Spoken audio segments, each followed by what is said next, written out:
जी प्यारे बच्चों, आज हम करेंगे हमारे पास हमारी जो क्लास 9th का हमारा पेपर हुआ है आज 29 मार्च को। ठीक है, उसी के हम अपने सब्जेक्टिव क्वेश्चंस उनके बारे में हम बात करेंगे। मीन जो आपके पेपर के अंदर 2 मार्क्स 3 मार्क्स या 5 मार्क्स के आए हुए हैं। और एमसीक्यू के बारे में हम ऑलरेडी बात कर चुके हैं। अगर आपने इस वीडियो को नहीं देखा है तो डिस्क्रिप्शन में आपको इस एमसीक्यू वीडियोस का पहले 40 क्वेश्चन का फर्स्ट के 40 क्वेश्चन है जो उनका आपको लिंक मिल जाएगा। ठीक है, और अगर आपने अभी उसको चेक करने के बाद मुझे कमेंट करके जो बताएंगे कि आपके कितने मार्क्स बनते हैं, ऐसे ही आप इस वीडियो को देखेंगे। आपके 40 मार्क्स का ये सब्जेक्टिव पोर्शन है, इसको चेक करने के बाद आप मुझे लास्ट में जो कमेंट करके बताएं कि आपके कितने मार्क्स बनते हैं।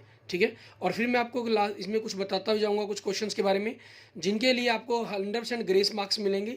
ठीक है, और ग्रेस मार्क्स मिलने के कारण आपके पास आपके जो स्टूडेंट्स कम पास होने के चांसेस हैं उनके भी पास होने के चांसेस बढ़ जाएंगे। ठीक है, और उससे पहले हम वीडियो को शुरू करें, अगर आपने अभी तक मेरे यूट्यूब चैनल विजय जाखल बंसल मैथ को नहीं सब्सक्राइब किया है तो उसे प्लीज़ ज़रूर सब्सक्राइब करें। ठीक है, ताकि आपको मेरी आने वाली वीडियोस के लिंक आपको डायरेक्ट मिलते रहें और आप क्लास पास होकर क्लास 10th में चले जाएंगे। तो उसके लिए अगर आप एडवांस में ही तैयारी करना चाहते हैं तो मेरे यूट्यूब चैनल के ऊपर ही हिंदी मीडियम और इंग्लिश मीडियम में दोनों में ही आपको वीडियोज़ मिल जाएंगी। आप प्लेलिस्ट में जाएंगे, प्लेलिस्ट में जाने पर आपके पास सबसे पहला ही सेक्शन क्लास 10th का है। ठीक है, जिसके अंदर मैंने हर चैप्टर की first second third fourth fifth सभी चैप्टर की एनसीईआरटी की बुक के सभी क्वेश्चंस को एक्सरसाइज वाइज सॉल्व किया हुआ है।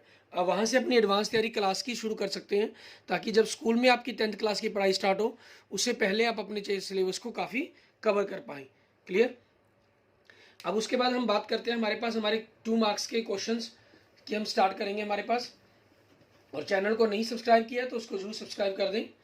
हमारा जो सेकंड क्वेश्चन है इसमें आप देख सकते हैं आपको एक नंबर दिया गया 0.99999 up to dash dash dash. इसको पी वाई क्यू फॉर्म के अंदर आपने रिप्रेजेंट करना है। ठीक है, मीन्स पी बटा क्यू रूप के अंदर व्यक्त करना है। इसको बदलने के आपके पास 2 तरीके हैं, मैं दोनों ही तरीकों के बारे में आपको बता देता हूँ। पहला, मान लीजिए आपने इसको एक समीकरण 1 कह लिया, इक्वेशन 1 कह लीजिए, आप दोनों तरफ 10 से मल्टीप्लाई कर देते हैं। ठीक है, आप लिखते हैं मल्टीप्लाई, मैं हिंदी और इंग्लिश दोनों में बताता चलाऊंगा, multiply by 10 on both sides. ठीक है, एंड वी गेट दोनों तरफ 10 से गुना करने पर। ठीक है, आपके पास क्या हो गया, ये 10x हो गया और इसमें एक, क्योंकि ये आपके पास अप टू इनफाइनाइट टाइम है तो 9.999 समथिंग ये बन जाएगा। ठीक है, आप इक्वेशन सेकंड में इस इक्वेशन 1 को माइनस करेंगे, 10x माइनस एक्स, इधर आपके पास डेसिमल 9 आप इसको 9.999 समथिंग ये नंबर है आपके पास, इसमें से आपको 0.999 समथिंग ये नंबर माइनस करना है। डेसिमल के बाद नंबर सेम है तो 9 माइनस 0 9 ही बचेगा, 10 माइनस 9x हो जाएगा तो x 9/9 आपके पास 1 आंसर आ जाएगा आपके पास। या डायरेक्ट अगर आपको टीचर ने फॉर्मूला करवाया तो आप वो भी कर सकते हैं। x आपके पास 0.999 समथिंग ये चीज़ है, इसको हम 0.9 बार लिख सकते हैं। और इसको डायरेक्ट बदलने का तरीका होता है कि नंबर को हम ऐसे ही लिखें, माइनस इसमें से वो नंबर माइनस करते हैं जिसके ऊपर लाइन नहीं है, वो क्या है आपके पास 0 अपॉन में लाइन कितने डिजिट के ऊपर है, एक लाइन के एक डिजिट के ऊपर तो उतने 9, और डेसिमल के पास कितने डिजिट है जिन पर लाइन नहीं है, कोई डिजिट नहीं है तो कोई 0 लगाने की जरूरत नहीं है, तो 9/9 आपके पास आपके वो क्वेश्चन का 1 आंसर बन जाएगा। ठीक है, ये हमारे पास हमारा फर्स्ट क्वेश्चन हो गया। ऐसे ही हम इसका क्वेश्चन नंबर 3 देखते हैं। इसके अंदर हमें क्या कह रहे हैं, कह रहा है 2 चरों वाले निम्नलिखित रैखिक समीकरणों का आलेख खींचे, draw the graph of the following linear equation in 2 variables. आपको इक्वेशन दे रहा है 3 = 2x + y, मतलब y = 3 - 2x। इसमें आप सबसे पहले टेबल बना लेंगे इसकी। ठीक है, कम से कम आप 3 वैल्यू जरूर पता करें, वैसे 2 वैल्यू से भी आपका ग्राफ ड्रॉ हो जाता है, लेकिन आपको आपके टीचर ने भी बताया होगा कि कम से कम 3 वैल्यू जरूर पता करें ताकि आपको क्लियर हो जाता है कि आपकी इक्वेशन गलत, कैलकुलेशन में कहीं भी मिस्टेक नहीं है। मान लीजिए आपने x के अंदर 0 पुट किया, मैं यहाँ डायरेक्ट वैल्यू लिख रहा हूँ, आप इसकी कैलकुलेशन भी ऊपर भी कर सकते हैं, कोई इशू नहीं है। 0 से 3 आ गया, 1 पुट किया तो 2 × 1 2 हो जाएगा, 3 - 2 1 बन जाएगा। 2 पुट किया तो 2 × 2 = 4, 3 - 4 - 1 बन जाएगा। इसके लिए आप ग्राफ ड्रॉ करते हैं। ठीक है, ये आपका 0 है, ये एक्स एक्सिस कह लीजिए, एक्स अक्ष कह लीजिए, ये वाई एक्सिस या वाई अक्ष कह लीजिए, ठीक है। एक्स एक्सिस आपके पास एंड वाई एक्सिस आपके पास, इस तरफ एक्स प्लस होगा, इस तरफ एक्स माइनस होगा, ऊपर वाई प्लस नीचे वाई माइनस होगा आपके पास, ठीक है। ये चीज़ रहेगी।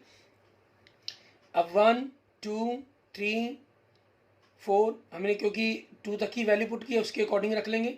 माइनस में कोई वैल्यू नहीं रखी है तो आप 1 2 तक छोड़ सकते हैं। 1 2 3 4 एंड -1 -2। एक्स आपने 0 पुट किया तो वाई 3 ये पॉइंट हो गया आपके पास। एक्स आपने 1 पुट किया तो वाई कितना आ गया 1 आ गया, ये पॉइंट हो गया। एक्स 2 पुट किया तो वाई कितना आ गया -1 आ गया, ये पॉइंट हो गया।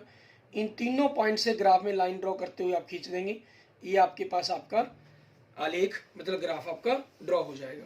क्लियर? इस तरीके से आपका क्वेश्चन नंबर 2 कंप्लीट कर लेना आपने। आगे हम देखते हैं हमारे पास नेक्स्ट हमारा क्वेश्चन नंबर 3। इसके अंदर हमें क्या कह रहा है करने के लिए वो देखेंगे।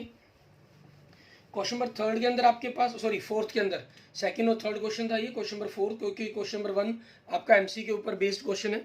कहना किसी चतुर्थांश में या किस अक्ष पर ये बिंदु दिए गए आपको -2 4, अगला 3 -1, अगला -1 0, अगला नेक्स्ट 1 2 स्थित है। कार्तीय तल पर इनका स्थान निर्धारण करके अपने उत्तर को सत्यापित कीजिए।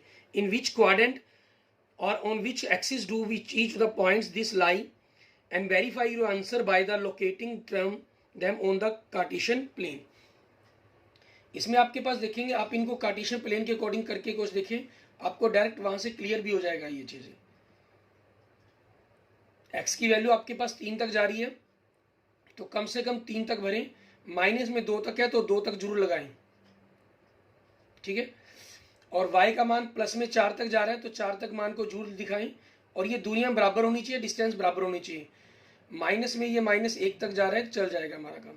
पहला x -2 ये हो गया, ये x अक्ष क्या है हमारे पास, ये y क्या है, x -2 y 4 ये रहा, तो आपके पास ये पॉइंट बन जाएगा। मान लीजिए मैं इसको a point, b point, c point और d कह देते हैं, तो ये पॉइंट a हो गया। कौन से में है, दूसरे में है, ठीक है।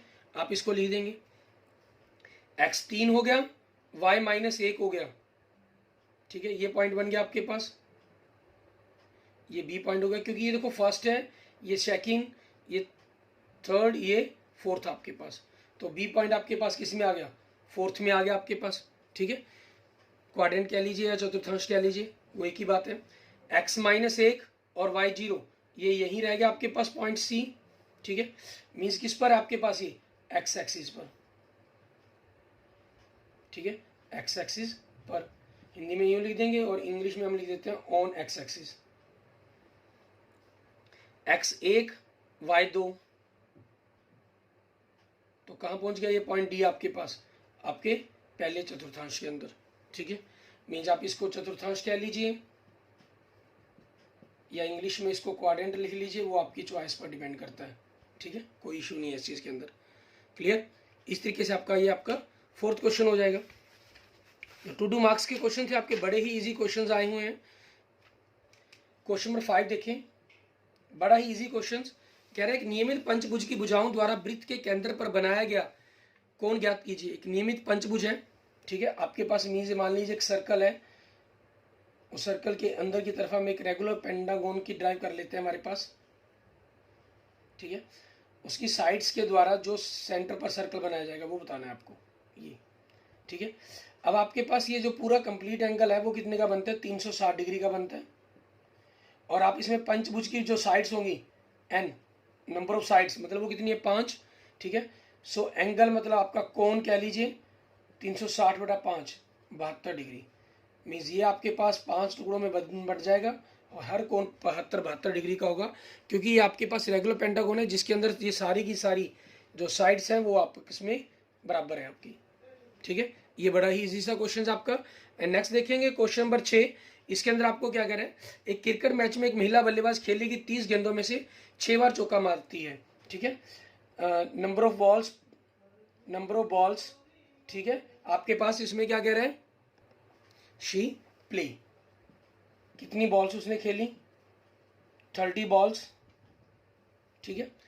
शी प्लेज, मैं से हिंदी में हम इसको लिख लेंगे, खेली गई गेंदों की संख्या, खेली गई गेंदों की संख्या वो आपके पास कितनी हो जाएंगी 30।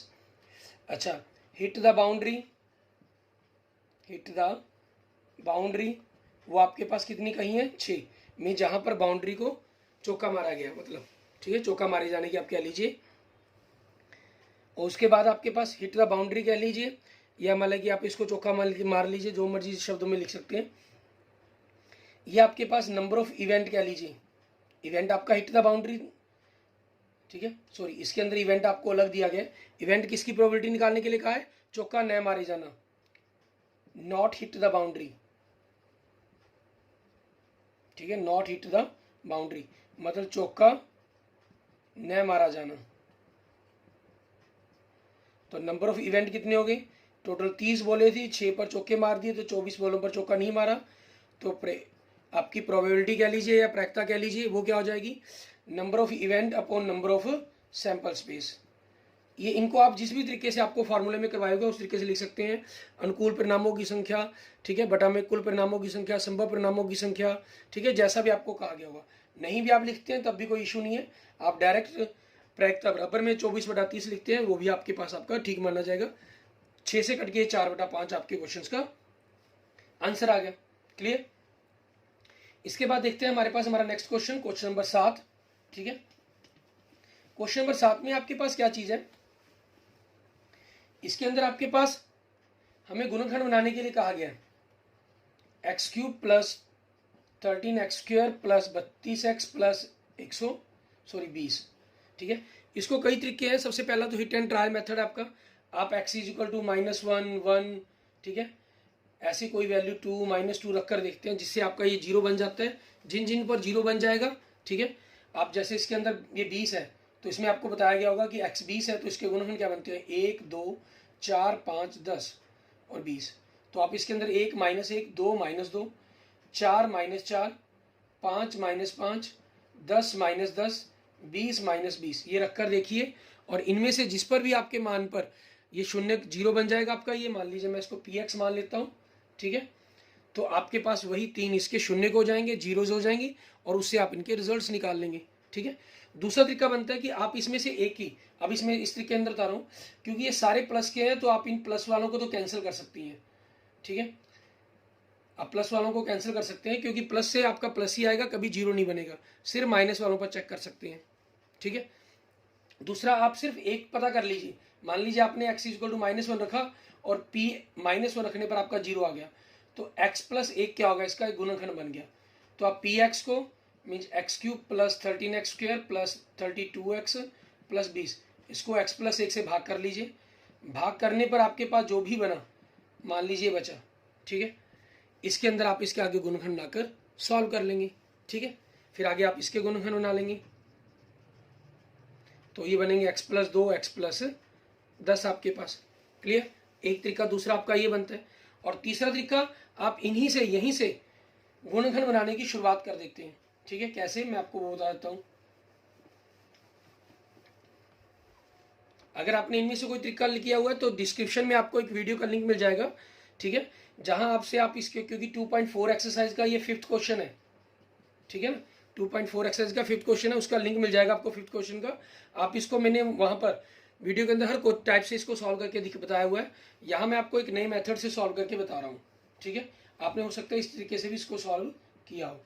तो x³ मैंने इसको x² कर लिया, बचा क्या मेरे पास 12x², x³ 1 था ताकि मेरे पास कुछ कॉमन निकले, यहाँ से बचा 12, तो 32 को मैंने 12 इसके साथ लिख लिया, और बचा कितना 20x प्लस 20, यहाँ से x² कॉमन तो x + 1, यहाँ से 12x कॉमन, इन दोनों में से इन दोनों में से इन दोनों में से x + 1, इन लास्ट दो में से 20 कॉमन तो x + 1, x + 1 सभी में से कॉमन तो x² प्लस 12x प्लस 20।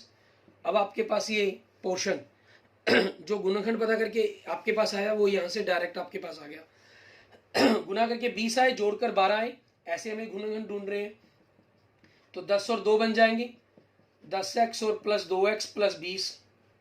तो यहाँ से आपके गुणनखंड क्या बनेंगे, ये px बराबर बन रहे हैं आपके, x कॉमन निकाला तो x + 10 बचेगा, यहाँ से 2 कॉमन निकले x + 10 बचेगा, तो x यहाँ से 2 यहाँ से, तो x + 2 आ जाएगा, ठीक है। और आप इसको थोड़ा सा हम लिख कर भी देखना चाहें तो लिख भी सकते हैं। x+1 मीन्स वो मैं करके दिखा देता हूँ आपको। x कॉमन निकाला, x+10, यहाँ से 2 कॉमन निकाला, x+10, x+1, x+10, x+2, ये आपके क्वेश्चन का आंसर बन जाएगा। क्लियर। और इसके बाद देखेंगे हमारे पास नेक्स्ट क्वेश्चन नंबर 8। इसमें हमें क्या कह रहे हैं, दर्शाइए किसी समबाहु त्रिभुज का प्रत्येक कोण 60 डिग्री का होता है। Show that the angles of an equilateral triangle are 60 degree. आपके पास आपको एक इक्विलेटरल ट्रायंगल दी गई है ABC, ठीक है, जिसके तीनों कोणों को आपने 60 डिग्री प्रूफ करना है।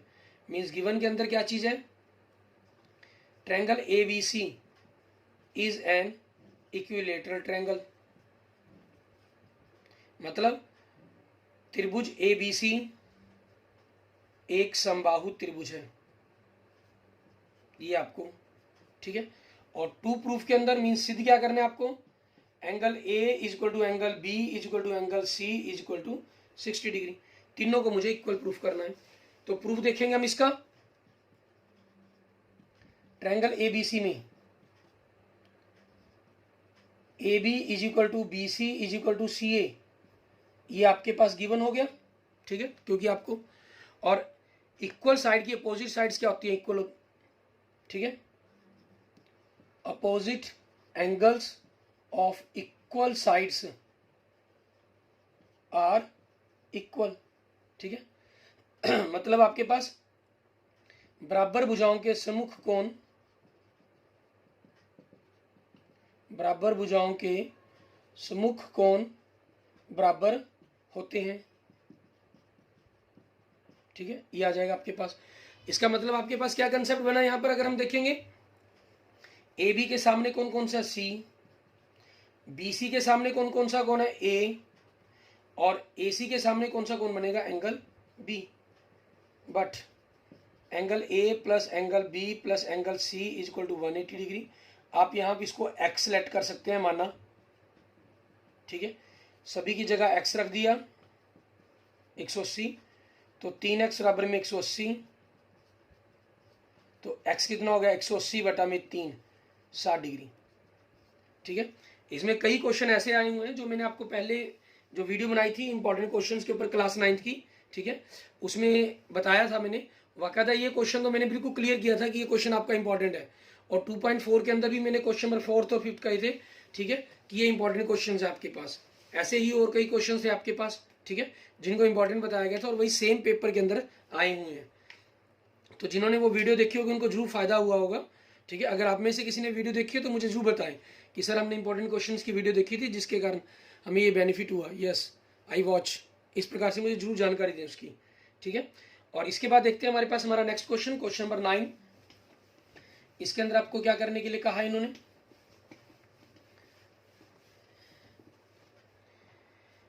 मैं क्वेश्चन नंबर 9 इसमें सिर्फ आपको क्लू दे रहा हूं, पूरी डिटेल के साथ अगर आपको करना हो तो आपको डिस्क्रिप्शन में लिंक मिल जाएगा, आप वहां से उसको वॉच कर पाएंगे। हमें कह रहा है कि दर्शाइए कि किसी चतुर्भुज की सम्मुख भुजाएं, कोई चतुर्भुज आपके पास जैसी मर्जी चतुर्भुज हो सकती है, ठीक है, सम्मुख भुजाओं के मध्य बिंदु, मतलब मान लीजिए इसके मध्य बिंदु हैं, इनको मिलाने वाले रेखाखंड, ठीक है, परस्पर एक दूसरे को समद्विभाजित करते हैं, मीन्स बराबर है, ये भाग इसके और ये भाग इसके, ठीक है, ये चीज। Show that the line segment joining the mid points of the opposite sides of A quadrilateral bisect each other, ठीक है। हमने क्या किया यहां पर, इसको ये भी मिला दिया, ठीक है। अब प्रूफ के अंदर जब हम करेंगे इसको, P एंड Q आपके पास क्या चीज है, मिड पॉइंट किसके हैं, AB एंड BC के, ठीक है। तो आपके पास यहां से हमने एक डायगोनल ये भी मिला लिया, ठीक है, एक डायगोनल AC को मिला लिया। सो आपके पास PQ क्या होगा, हाफ AC के इक्वल होगा एंड PQ आपके पास AC के पैरेलल होगा, ये हमारा कंसेप्ट है, ठीक है। एक्सरसाइज 8.2 के अंदर आपने सीखा इसके बारे में। ऐसे ही S और R आपके पास AD एंड BDC के मिड पॉइंट्स हैं, तो इनको मिलाने वाली लाइन SA, ये हम क्या इसके अंदर कर रहे हैं, ये हम ट्रायंगल ABC में कर रहे थे, आपकी ट्रायंगल की मिड पॉइंट थ्योरम अप्लाई होती है यहाँ पर, और ये हमने ट्रायंगल ACD में किया, ठीक है। SR आपके पास इसके अपोजिट साइड से जो बनेगी, हाफ AC के इक्वल होंगे एंड एस आर आपके पास पैरेलल होगा AC के।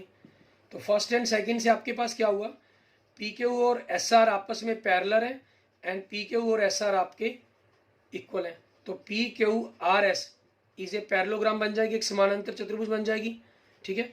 और समानांतर चतुर्भुज के जो ये विकर्ण हो गए आपके RP, PR और QS, और समानांतर चतुर्भुज के जो विकर्ण है, ठीक है, डायगोनल्स हैं पैरेललोग्राम के, वो एक दूसरे को बाइसेक्टर प्रूफ करते हैं। ये आपका प्रूफ हो जाएगा। क्लियर, ठीक है। इस क्वेश्चंस के लिए आपको डिस्क्रिप्शन में लिंक भी मिल जाएगा, वहां से इसको और फुल डिटेल के साथ वॉच कर पाएंगे। क्वेश्चन नंबर 10 में आपके पास क्या कह रहे हैं, एक त्रिभुज ABC की रचना करनी है जिसमें BC आपको 8 सेंटीमीटर दिया गया। मैं यहाँ सिंपल आपको बता देता हूँ, BC is equal to 8 centimetre और एंगल B आपको 45 का, तो 60 का बना दिया आपने मान लीजिए, फिर 90 का बना दिए, 180 का, 120 का, ये 90 का हो गया, 90 का हाफ कर दिया आपने, ये 45 का एंगल हो गया, ठीक है। यहाँ से आपने इसकी चाप काट देनी है, D पॉइंट आपके पास, ये 3.5 जो दोनों का डिफरेंस दिया गया वो हो जाएगा। इन दोनों को ज्वाइन करवाना है आपने। इन दोनों को ज्वाइन करवाने के बाद इस CD लाइन का परपेंडिकुलर बाइसेक्टर मतलब लमसम दराजा खींचेंगे आप, ठीक है। और लमसम दराजा खींचने के बाद ये मान लीजिए इस लाइन को कहीं भी जाकर मिलता है, मान लेते हैं ये पॉइंट पर मिला A, तो ये A पॉइंट हो गया, अपने इस A पॉइंट को C से मिला देंगे, ये आपके पास आपकी क्या बन जाएगी, ट्रायंगल बनकर ABC की तैयार हो जाएगी। क्लियर, इस तरीके से आपने इस क्वेश्चन को कंप्लीट करना होगा। आगे देखेंगे हमारे पास हमारा 3 मार्क्स के अंदर ही हमारा नेक्स्ट क्वेश्चन, क्वेश्चन नंबर 11। इसके अंदर हमें क्या कह रहा है करने के लिए, वो देखते हैं, ठीक है। क्वेश्चन नंबर 11 के अंदर आपके पास क्या कह रहा है, एक त्रिभुज का क्षेत्रफल ज्ञात करना है, means find the area of triangle पता करना है आपको। 2 साइड्स A 18, B आपको 10 और C आपके पास नहीं है, लेकिन पेरीमीटर आपके पास मीन्स तीनों साइड्स का जो सम है वो 42 दिया गया है। तो 18 + 10 + C, हम सबसे पहले तीसरी साइड पता करेंगे, 42 - 28 14। तो ऐसे निकालेंगे, आपके पास तीनों साइड्स का सम बाय 2, ये 42 गिवन है तो 21 हो गया। एरिया ऑफ ट्रायंगल आपके पास फार्मूला अप्लाई कर देंगे, heroes formula, S - A, S - B, S - C आपके पास, ये 21 आ गया, 21 - 18 3, 21 - 10 11, 21 - 14 7, 7 के 21 21 21 21 बाहर, वर्गमूल के अंदर 11 आपके पास सेंटीमीटर स्क्वायर, ये आपके क्वेश्चंस का आंसर बन जाएगा। क्लियर, इसके बाद देखते हैं हमारे पास हमारा नेक्स्ट क्वेश्चन, ठीक है। क्वेश्चन नंबर 12, इसके अंदर आपको क्या करना होगा, क्वेश्चन नंबर 12 का जो आपको फर्स्ट पार्ट दे रहा है ये, ठीक है, ये आपके पास NCERT की बुक के अंदर नहीं है आपके पास क्वेश्चंस, ठीक है। अगर आपने ये क्वेश्चन ट्राई किया होगा तो आपको हो सकता है टीचर कुछ ग्रेस मार्क्स भी अगर देना चाहें तो दे सकते हैं, वो डिपेंड करता है कि उन्होंने इस चैप्टर को आपको किस ढंग से या किस किस कंसेप्टों के बारे में बताया हुआ है, क्योंकि कंसेप्ट ये सारे बताए जा चुके हैं इस क्वेश्चन के रिगार्डिंग, लेकिन सिलेबस के अकॉर्डिंग आपको कितना करवाया गया वो आप जानते हैं, ठीक है। उसके अकॉर्डिंग आपको ग्रेस मार्क्स मिल भी सकते हैं इसके और नहीं भी, लेकिन आपने क्वेश्चन नंबर 12 लिखकर इसको स्टार्ट किया हो तब, निचले पोर्शन को स्टार्ट किया होगा तब नहीं ग्रेस मार्क्स मिलेंगे आपके पास, ठीक है ना। कह रहा है किसी चक्रीय चतुर्भुज की, मीन चतुर्भुज आपके पास एक साइक्लिक क्वाड्रिलेटर आपके पास ABCD, ठीक है। मैं आपको इसको बता देता हूँ पूरी डिटेल के साथ। इसकी दो भुजाएं समानांतर हैं, मीन्स आपको गिवन के अंदर क्या चीज दिया गया, ABCD एक साइक्लिक क्वाड्रिलेटर है, ठीक है, मतलब चक्रीय चतुर्भुज है, ठीक। और साथ में आपको क्या दिया गया, AB पैरेलल DC, ये दोनों पैरेलल दी गई हैं लाइंस आपको, ठीक है। अब प्रूफ क्या करना है इसके अंदर आपको, पहला पॉइंट, ठीक है, रिमेनिंग 2 साइड्स आर इक्वल, मान लो मैंने ये पैरेलल लिखे हैं तो इनको इक्वल प्रूफ करना है, AD = BC। और सेकंड पॉइंट, इनके डायगोनल्स मतलब AC एंड BD इनको इक्वल प्रूफ करना है, ठीक है, सॉरी टू प्रूफ, ठीक है, ये आपके पास हो जाएगा। अब इसके प्रूफ के अंदर हम देखेंगे करेंगे क्या, किस प्रकार से हम इसका प्रूफ करेंगे। आप सबसे पहले, क्योंकि AB पैरेलल DC आपको गिवन है, ठीक है, ये पैरेलल गिवन है, तो इनके साथ अगर हम माने तो एंगल 1 और एंगल 2 ये आपके पास इक्वल्स होंगे। रीजन इनको हम क्या लिखेंगे, अल्टरनेट एंगल्स, मीन्स हिंदी में अगर कहें तो एकांतर कोण, ठीक है। और इक्वल एंगल की जो अपोजिट्स अर्क होती हैं वो भी इक्वल होती हैं। 1 के इक्वल कौन सी अर्क बन रही है आपकी, चाप BC, और 2 के अपोजिट AD, ठीक है। ये चाप बन रही है आपके पास, arc opposite to the equal angles, ये हो जाएगा आपके पास इक्वल एंगल्स, ठीक है। बट आपके पास अगर ये कंसेप्ट नहीं करवाया गया तो आपको ये ग्रेस मार्क्स मिलने के चांसेस है, लेकिन स्टार्टिंग आपकी की होनी चाहिए उसके अंदर। अगर अर्क इक्वल है तो उनकी वो साइड्स भी इक्वल हो जाएंगी। ये आपके पास आपका फर्स्ट पार्ट कर रहे थे, ठीक है। तो मीन्स प्रूव्ड हो गया आपका फर्स्ट पार्ट। सेकंड पार्ट के लिए हम क्या करेंगे, हम दो ट्रायंगल ले लेंगे हमारे पास। जैसे मान लीजिए हमने ट्रायंगल ABC ले ली, triangle ABC and triangle BAD आपके पास, ये दो ट्रायंगल ले लेते हैं। AB is equal to AB, ये दोनों ही ट्रायंगल के अंदर है आपके पास, तो कॉमन होगी, ठीक है। और उसके बाद BC is equal to AD, ये हम ऑलरेडी प्रूफ कर चुके हैं। और तीसरी साइड को नहीं हम लिखेंगे क्योंकि वही तो हमें प्रूफ करनी है। अब AB और BC, तो इनके बीच का एंगल कौन सा बनता है, एंगल B। और आपके पास दूसरी तरफ से देखें तो AB या BA कह लीजिए AD, इनके बीच का एंगल कौन सा बनता है, एंगल A। ये इक्वल होंगे, ये भी आपके पास प्रूव्ड हो जाएगा। इसको प्रूव करने के लिए क्या है, यहां से स्टार्ट करेंगे आप, ठीक है, क्योंकि ये चीज़ हमें प्रूफ करनी जरूरी थी। तो पहले हम इसी को प्रूफ कर लेते हैं। मीन्स इस प्रूफ को करने से पहले आपको यहाँ पर प्रूफ करना है, ठीक है, इस एंगल के बारे में, ताकि हम इस क्वेश्चन के बारे में बात कर सकें, ठीक है। कैसे, angle A plus angle C is equal to 180 degree, क्योंकि साइक्लिक क्वाड्रिलेटर कह लीजिए या हिंदी में कहीं तो चक्रीय चतुर्भुज होगी आपके पास, ठीक है, ये चीज़ हो जाएगी क्लियर। और angle B plus angle C is equal to 180 degree, क्यों, क्योंकि आपके पास आपको AB पैरेलल DC दिया गया है। तो इसको मान लीजिए अगर हम नंबर 1 नंबर 2 कह लेते हैं, तो 1 व 2 से आपके पास from 1 and 2 A plus C is equal to B plus C हो गया आपके पास, C से C cancel, it means angle A is equal to angle B हो गया आपके पास, ठीक है। तो ये चीज़ आपने पहले प्रूफ कर देनी है यहाँ पर, क्लियर। तो दोनों ट्रायंगल्स आपकी क्या होंगी, कॉन्ग्रुएंट्स होगी, मीन्स सर्वांगसम होगी। और नियम कौन सा लग गया इसके अंदर, दो साइड्स और उनके बीच के कोण का, तो बाय CPCT सर्वांगसम त्रिभुजों के संगत भाग, हम AC इक्वल BD लिख सकते हैं। आपका जो सेकंड पॉइंट है वो भी प्रूव्ड हो जाता है, क्लियर। अच्छा, हमारी वीडियो क्योंकि काफ़ी लेंथी होती जा रही है तो मैं कुछ क्वेश्चंस के आगे आपको सिंपल बता देता हूँ, ठीक है, कि आपने किस, डिस्क्रिप्शन में आपको लिंक मिल जाएंगे। जैसे क्वेश्चन नंबर 12 का ही आप देख रहे हैं, ठीक है, ये आपके पास डिस्क्रिप्शन के अंदर आपके पास लिंक मिल जाएगा इस क्वेश्चन के लिए, आप वहाँ से इसको वॉच कर सकते हैं अगर आप इसका सोल्यूशन देखना चाहें। ये एक्सरसाइज 8.2 का क्वेश्चन नंबर 7 है आपका, जो 12 क्वेश्चन का मैंने और दिया हुआ है आपको, ठीक है। और नेक्स्ट देखेंगे क्वेश्चन नंबर 13 आपके पास, ठीक है, ये भी 5 मार्क्स का क्वेश्चन है। पहले वाला जो पेंट वाला क्वेश्चन है आपका, ठीक है, ये एक्सरसाइज 13.1 का क्वेश्चन है, क्वेश्चन नंबर 4 आपके पास। और फिर इसके और के अंदर जो आपके पास पेंसिल वाला क्वेश्चन आपको दिया गया, ठीक है, ये एक्सरसाइज 13.6 का क्वेश्चन है, क्वेश्चन नंबर 7 आपके पास, ठीक है। डिस्क्रिप्शन में लिंक है ये, आप वहाँ से इन क्वेश्चन को आसानी से वॉच कर सकते हैं। ये पूरी वीडियोस के डिस्क्रिप्शन लिंक है, आप डायरेक्ट 4th क्वेश्चन पर जाकर भी देख सकते हैं, ठीक है। और उसके बाद क्वेश्चन नंबर 14 के बारे में देखें, ये आपके पास एक्चुअल में एग्जाम्पल है, ठीक है, एग्जाम्पल है आपके पास कौन से, क्योंकि प्रोबेबिलिटी के ऊपर क्वेश्चन है, मीन्स 15 चैप्टर्स का। और एग्जाम्पल नंबर कौन सा है, ये 6ठा एग्जाम्पल है आपके पास, ठीक है। तो सिंपल सा ही क्वेश्चन है, मैं आपको इसको एक्सप्लेन कर देता हूँ, क्योंकि एग्जाम्पल्स आप कई बार देख नहीं पाते हैं, वहाँ से आंसर मैच करने के लिए बुक से अपने डायरेक्ट आसानी से देख सकते हैं। क्वेश्चन नंबर 14 के अंदर आप देखेंगे, ठीक है, कुल परिणाम आपके पास, मतलब जितनों के ऊपर अब ये किया गया, जांच की गई है, वो 1000 है, ठीक है ना। 1000 के बारे में बात की गई है। इन्होंने कहा एक बड़ी टायर कंपनी अपनी कंपनी दूरियों को रिकॉर्ड रखती है जिनमें विशेष प्रकार के 2 पहिए वाहन को टायर बदलने की आवश्यकता पड़ी। सारणी में 1000 स्थितियों के परिणाम दिखाए गए, ठीक है, 1000 पोजीशंस कह लीजिए ए, या 1000 2 पहिया वाहन आपके कह लीजिए, ठीक है, 1000 व्हीकल्स आपके पास हो जाएंगे हमारे पास, क्लियर।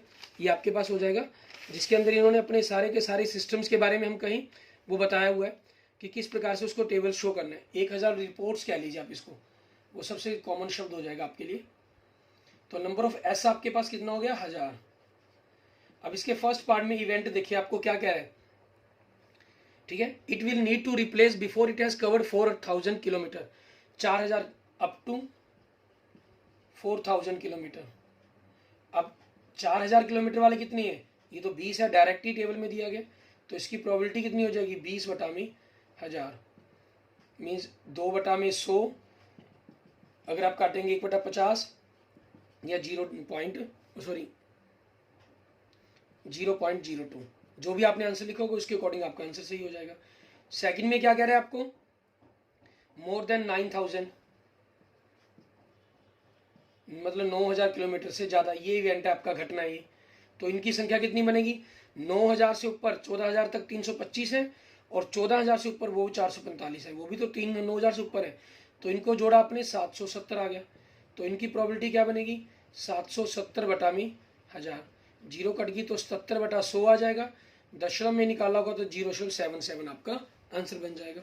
और थर्ड पार्ट के अंदर इसके अंदर क्या कह रहा है इवेंट आपका, ठीक है, बिटवीन 4000 एंड 14000 किलोमीटर, तो इनकी संख्या कितनी बन जाएगी, 4000 से 9000 तक कितने 910, 9 से 14 तक कितने 325, बाकी 14000 से ऊपर है तो इन्हीं को जोड़ लेंगे, 535 आपके पास, ठीक है। तो इनकी प्रोबेबिलिटी क्या बन जाएगी 535 बटा में 1000, डेसिमल में निकालेंगे तो 0.535 आंसर आ जाएगा आपके पास, ठीक है। और अगर आप इसको डेसिमल में नहीं निकालते हैं, मीन्स काट कर लिखना चाहें, तो 5 से कट गया, मान लीजिए नीचे 200 आ गया, और ऊपर 5 से कट के 107 आ गया, ठीक है, 107 बटा 200, ये आपके क्वेश्चंस का आंसर बन जाएगा। क्लियर, इस तरीके से आप इन क्वेश्चंस को कंप्लीट कर सकते हैं, ठीक है। आप इन सभी क्वेश्चन को चेक करके मुझे जो बताएंगे कि आपके कितने मार्क्स बनते हैं, ठीक है। Okay, thank you friends, thank you students. अगर आपको वीडियो अच्छी लगी तो इसको लाइक करें, मेरे दोस्तों मित्रों के साथ जरूर शेयर करें। अन्य किसी भी प्रकार की प्रॉब्लम के लिए मुझे मैसेज कर सकते हैं, कमेंट कर सकते हैं। और अगर आपने अभी तक मेरा यूट्यूब चैनल विजय जाखड़ बंसल मैथ को नहीं सब्सक्राइब किया है तो उसे जरूर सब्सक्राइब करें। Okay, thank you friends, thank you students.